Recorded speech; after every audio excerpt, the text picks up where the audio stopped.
Have you ever looked up at the night sky and felt that something here on Earth is fundamentally off? Maybe it's a quiet sense that things aren't quite as they seem. A subtle feeling that the world is running on rules that don't make sense to your soul.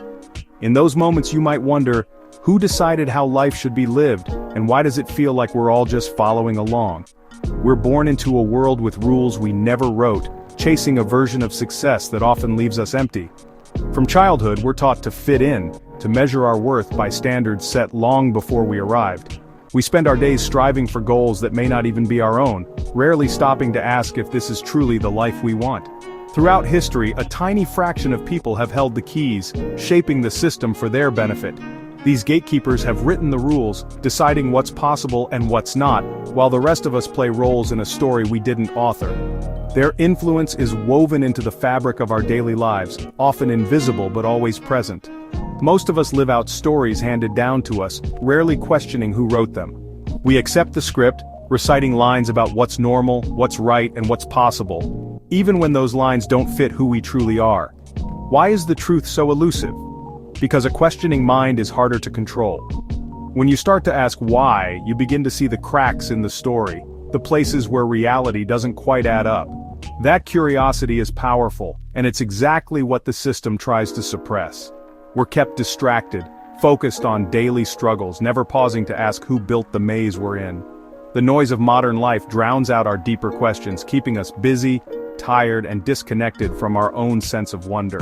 The first step is to acknowledge that nagging suspicion. The world is not what it seems. It's about allowing yourself to feel that discomfort, to recognize that maybe, just maybe, there's more to reality than what we've been told. This is the beginning of awakening, questioning, observing, and daring to look beyond the script. When you start to see with new eyes, you open the door to a deeper truth, and the journey to understanding truly begins. Let's travel back to ancient Babylon, a city that stood as a beacon of civilization and innovation, yet also as a symbol of power struggles and hidden agendas. In those days, unity among the people was seen as a threat to those in power. Leaders feared what could happen if everyone worked together, so they found ways to keep people apart. The Tower of Babel story isn't just about arrogance or ambition. It's a cautionary tale about how dividing people makes them easier to control. When language and purpose were split, so was the collective strength of the people. This pattern repeats throughout history. A small, privileged group holds the keys to knowledge and power, while the majority are left in the dark, unaware of the forces shaping their lives.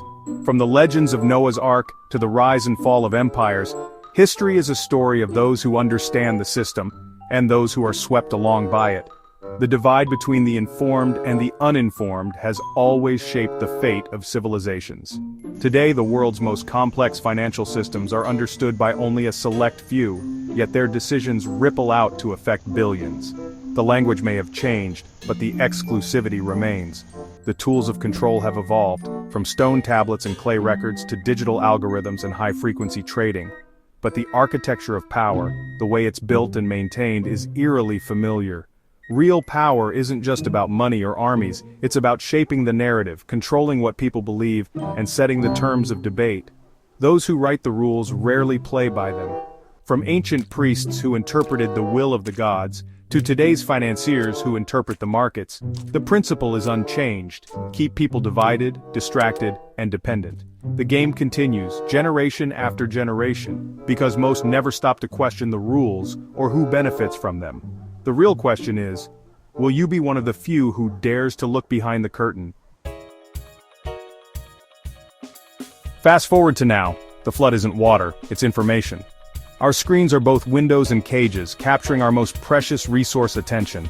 Every scroll and click is a small surrender, feeding a system designed to keep us distracted. Platforms are engineered to hold your focus, not to inform or connect you deeply. The result? A population more anxious, divided, and less capable of deep thought. While real crises loom, most are pacified by endless content, unaware of the rising storm. The distraction is so complete, we don't even notice the bars of our digital cage.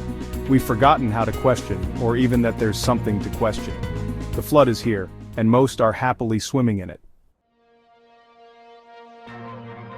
Power isn't just about politics or wealth, it's about your attention. Whoever controls your focus controls your thoughts, actions, and destiny. This is a spiritual battle, waged in the arena of your mind. The system is designed to keep you occupied with trivialities, never discovering your inner power. Reclaiming your attention is a revolutionary act. When you choose silence over noise, truth over narrative, you're fighting back. This war isn't won with protests, but in the quiet choices you make every day. Where you place your focus is where you place your freedom.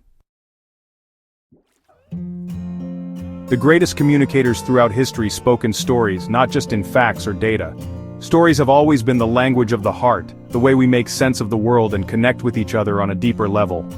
Jesus, for example, used parables, simple tales with profound truths, to spark inner transformation. His stories weren't just lessons, they were invitations to see the world differently, to question, to reflect, and to grow.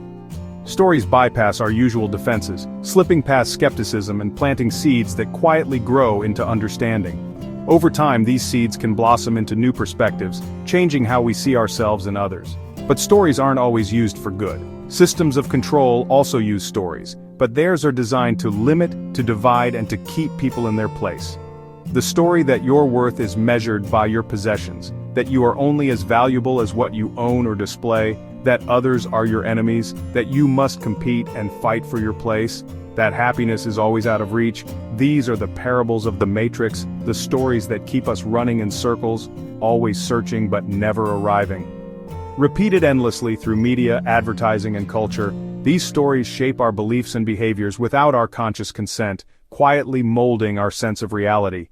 Awakening means becoming a conscious critic of these stories, questioning where they come from, who benefits, and whether they serve your highest good. You're not just an audience member in this world of stories.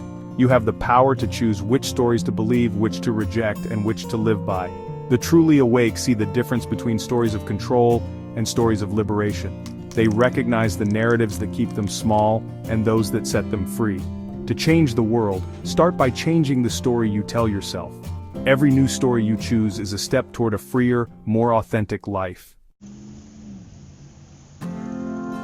Beyond the 1% and the 90% asleep, there's a 5% waking up. They aren't special, they're just willing to see the bars of the cage and question the script. Their role isn't to feel superior, but to see clearly and speak truth. This means facing uncomfortable realities, reclaiming their attention, and healing their own biases. They share stories that awaken, not command, inviting others to question and discover.